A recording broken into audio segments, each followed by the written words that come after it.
السلام عليكم.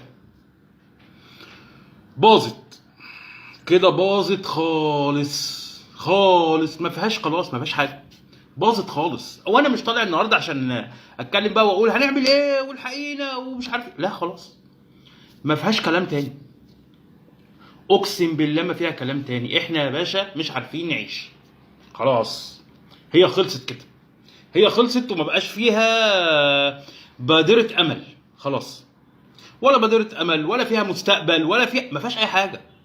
حضرتك عايز توصلنا لايه؟ ايه في ايه تاني؟ يعني هو كل ده لمصلحتي انا كمواطن؟ هو كل ده لمصلحتنا؟ وبعدين خلي بالك، من ساعه الموضوع البنزين ما غلي وانا هابب عليا قوي حسني مبارك، ربنا يرحمه. هو الراجل ده كان ممشي البلد ازاي؟ ازاي كانت انبوبه البوتاجاز ب 5 جنيه؟ ازاي كان لتر البنزين ب 4 جنيه؟ ازاي؟ الراجل ده كان بيعمل ايه؟ كان ممشيها؟ كان بيدفع من جيبه؟ كان بيصرف علينا من جيبه مثلا؟ مش عارف، مش عارف والله بجد، هابب عليا الموضوع ده جدا. هو في ايه اللي بيحصل؟ المليارات اللي انتوا بتعملوها بيها، المشاريع وقناه السويس والحكايه وراس الحكمه وراس جميله وراس سعيده وراس البر، كل الفلوس دي بتروح فين؟ الفلوس دي انت المفروض حضرتك بتبيع عشان تحسن لي دخلي وتحسن لي حياتي. احنا حياتنا بتبوظ يا باشا، يبقى حضرتك بتبيع ليه؟ يبقى الفلوس دي بتروح فين؟ الفلوس دي بتروح فين؟ انا يا باشا مش طالع احاسبك، لا لا لا لا، انا مش طالع احاسبك خالص. انا طالع بس اقول لحضرتك ان انا كمواطن مصري، ولا منتمي لجماعه ولا منتمي لحزب ولا منتمي لاي حاجه في الدنيا، ملعون ابو ام الجماعات على الاحزاب على المعارضه على الزفت. انا منتمي لبيتي وعيالي اللي انا مش عارف اكله، انا مش عارف اكلهم والله العظيم، دي حقيقه. اكل، المستقبل بقى دمار، المستقبل بقى ضياع، المستقبل بقى سواد. اكل، اكل يا باشا، يا باشا اكل.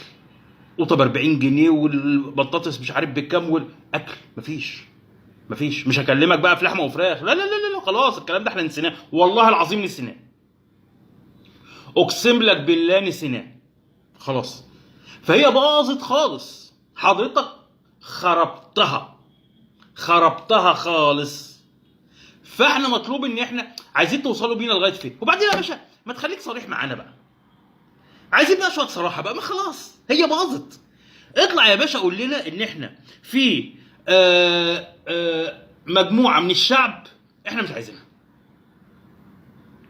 خليك صريح، والله العظيم احنا مش عايزينكم. افتح بقى حدود، افتح اي حاجه، افتح اي حاجه، خلينا احنا نروح ما نرجعش، نروح نهاجر نسافر اي حاجه. ما انت مش عايزنا في البلد يا باشا، البلد حضرتك عايز فيها ناس معينه، ناس معينه، هم دول اصحاب البلد، وكتر خيرهم ان هم سايبيننا عايشين فيها وماشيين معاهم في نفس الشارع او نفس المنطقه، مع اننا ما بنروحوش نفس المناطق اللي هم بيروحوها. كتر خيرك يعني. بس احنا بقى تعبنا خلاص، احنا باظت بالنسبه لنا. الحق بص يا باشا، في 2013 ازاي انبوبه كانت ب 8 جنيه في 2024 توصل 200 جنيه، ومرتبي زي ما هو، زي ما هو. ازاي في 2013 كان لتر البنزين ساعتها كان تقريبا ب 6 جنيه او ب 6 ونص، يوصل لتر البنزين دلوقتي ب 15 جنيه وربع؟ بتحسبها ازاي؟ وبعدين يا باشا خلي بالك عشان ما تطلعش، عشان بس شويه اللجان يطلعوا يقول لك ما عمل لك حد ادنى 6000 جنيه. اقسم بالله ما بيتنفذ. انا ما باخدش 6000 جنيه، انا 24 سنه خدمه. مش هقول لك حد ادنى بواحد لسه يشتغل، انا 24 سنه خدمه ما فيش 6000 جنيه، ما باخدش 6000 جنيه. فالكلام ده ما بيتنفذش عشان بس تبقوا عارفين. واي حد اتنفذ عنده 6000 جنيه قول لي. فيش. وحتى لو 6000 جنيه، اذا كان عمرو اديب نفسه طالع يقول لك ايه، ولا 15000 جنيه كل شهر، وحضرتك قلت ولا 10000 جنيه. مفيش يا باشا. الراجل بقى اللي عنده ايجار وعنده ميه وعنده نور وعنده عيال وعنده اكل وعنده شرب، هيصرف ازاي؟ هيصرف منين؟ يا باشا انت عايز مننا ايه؟ انت عايز مننا ايه؟ عايزين نفهم والله العظيم. الموضوع على فكره واضح، واضح. انتوا مش شايفيننا خالص، انتوا مش شايفيننا اصلا. مش هقول لك مش حاسين بينا وبتاع، وسيبك بقى من الخطب الحنجريه اللي بقت تطلع، واستراتيجيه والبلد مستهدفه واحنا بنعمل لاجل الوطن ولاجل كل ده كلام فاضي فيستك. ده استهلاك. ما حدش بيتفرج عليك اصلا، ما حدش بيصدقك ولا حد بيتفرج عليك. الناس هممها بيتها عيالها، ولا اطلع ما تتكلمش لحسن يا عم يروحوا ياخدوك وبتاع. ايه ياخدوك يا عم؟ وايه يعني؟ هيروحوا يدوك فين؟ هيموتوك؟ يبقى عملوا معاك واجب. والله اقسم بالله يبقى عملوا معاك واجب. يا ريت. ده الواحد بيتمناها ومش طايلها، الواحد بيتمناها ومش طايلها. فخلاص ما بقاش في خوف. اعمل اللي انت عايزه، اعمل اللي انت عايزه. هتقول لي بقى اصل الناس طالعه تقول لك انا ما باكلش كباري، ما باكلش طرق، ما باكلش، ودي حقيقه. احنا ما بناكلش كباري. انا كل اللي يهمني انا انتماء. على فكره احنا مالناش دعوه بفلسطين، مالناش دعوه بالعراق، مالناش دعوه بكوريا، مالناش دعوه بسوريا، مالناش دعوه باي حد، مالناش دعوه باي حد. انا متعاطف جدا جدا جدا مع اللي بيحصل في فلسطين، بس متعاطف اكتر باللي بيحصل في بيتي. يعني انا اتعاطف مع عيالي اكتر ما بتعاطف مع الشهداء بتوع فلسطين.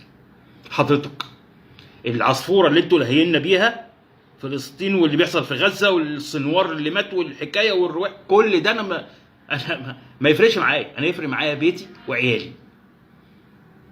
العصفوره خلاص ما بقتش تاكل معانا. ما بقولك هي باظت خالص. اعلامك ما بقاش لي جدوى. اقفلوها. ما بقاش لي جدوى والله. ما حدش بيتفرج عليكم اساسا. انتوا مين انتوا عشان ما حدش يتفرج؟ لان انا ببص الواد اللي طالع بتاع التوك توك، فاكرينه؟ اللي يقول لك ايه، تبص في التلفزيون تحس ان احنا مش عارف ايه، تنزل في الشارع تحس ان احنا الصومال. دي حقيقه، مع ان الصومال بقت احسن مننا. احنا بقينا اسوأ دوله في الدنيا. فلسطينيين بيتحاربوا وبيموتوا بس عشان ليهم هدف. بيحاربوا فكره، ليهم في افكار وليهم هدف وليهم طريق. احنا بنتحارب من غير ولا حاجه. احنا بنموت من الجوع يا باشا. احنا يا باشا بنموت من الجوع. انا مش طالع عشان انا والله العظيم طالع فضفض. انا طالع فضفض. انا مش طالع عشان اقول لك شوف لي حل وبلاش ونعمل ايه. انت ما عندكش حل. فاشل. انت ما عندكش حل. انت ما عندكش حل. الاغنياء هم اللي مبسوطين بيك. الاغنياء هم اللي مبسوطين بيك. ايوه دي حقيقه. زودت بنزين 95 2 جنيه من 17 من 15 ل 17. هو حضرتك لو زودته من 17 ل 20 وما زودتش ال 92 بتاع الغلابه هيحصل ايه؟ الراجل اللي راكب 10 عربيه ب 10 مليون و20 مليون و30 مليون هيفرق معاه قوي لو لتر البنزين عنده بقى ب 20 ولا ب 22 ولا ب 25؟ زود عليهم هم. بتزود عليا انا؟ انت عايز مني ايه؟ حضرتك عايز مني ايه؟ عموما انا طالع والله العظيم طالع فضفض بس مش اكتر، عشان مخنوق جدا، وحاسس ان الحياه بقت ضباب، حاسس الحياه بقت سواد، حاسس ان العيشه في مصر بقت مستحيله على الشخص اللي دخله محدود زيي. مستحيله. مش هقول لك ممكنه او الواحد بيحاول، والله العظيم ما فيه. اقسم بالله ما فيه، ولا بنحاول ولا فيه. على فكره انا كاسره في برامج كتير جدا انا لغيتها من حياتي بقالي دلوقتي اكتر من 5-6 سنين. مفيش حاجه اسمها خروج، خلاص خلصت. انا كنا بنخرج كل اسبوع. مفيش حاجه اسمها مصيف، كنا بنصيف كل سنه. كل ده انتهى، كل ده اتلغى. ودي تقريبا بقى خطتك ان انت تلغي كل ده. حاضر لغيته. اكل بقى؟ مفيش اكل. اشوفكم حلقه.